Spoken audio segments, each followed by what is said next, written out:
بسم اللہ الرحمن الرحیم۔ آپ صلی اللہ علیہ وآلہ وسلم کی جنگ صفین کے بارے میں پیشن گوئی۔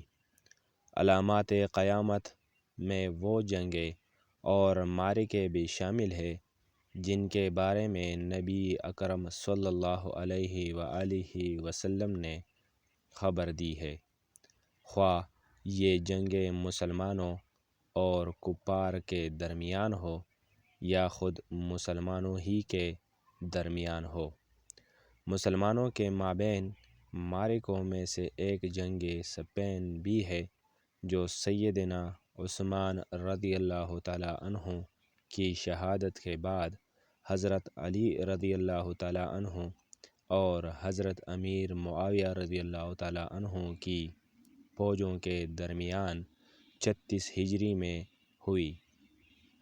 حضرت ابو ہریرہ رضی اللہ تعالیٰ عنہ بیان کرتے ہیں کہ نبی کریم صلی اللہ علیہ وآلہ وسلم نے فرمایا، قیامت اس وقت تک قائم نہ ہوگی جب تک دو عظیم جماعتیں آپس میں لڑائی نہ کر لیں۔ ان کے درمیان قتل و خونریزی کا ایک عظیم معرکہ برپا ہوگا۔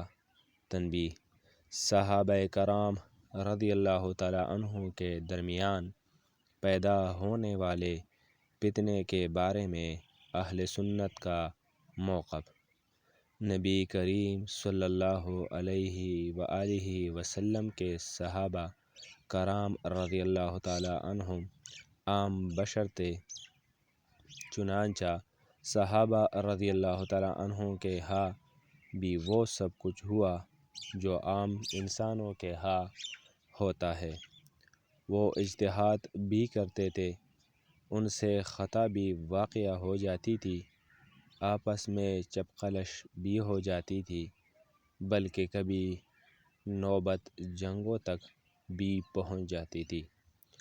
تمام اہل سنت کا اس امر پر مکمل اور قطعی اتفاق ہے کہ رسول اللہ صلی اللہ علیہ وآلہ وسلم کے صحابہ کرام رضی اللہ عنہم تمام لوگوں سے بڑھ کر نیک، صالح اور نبی کریم صلی اللہ علیہ وآلہ وسلم کی سیرت و سنت کے قریب ترین تھے۔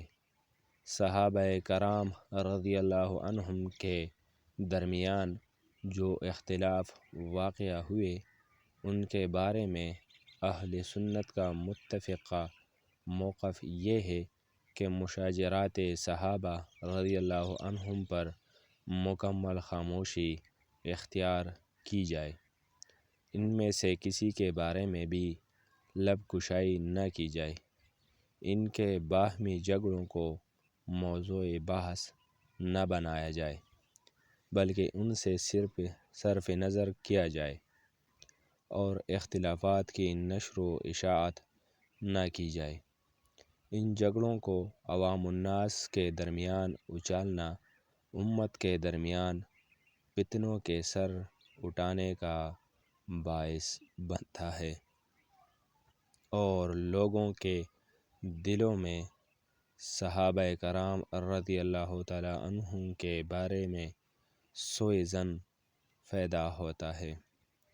نجات یافتہ گروہ اہل سنت کا مسلک یہی ہے کہ صحابہ کرام رضی اللہ تعالیٰ عنہم کے بارے میں زبانیں بند رکھی جائے اور سب کا احترام کیا جائے۔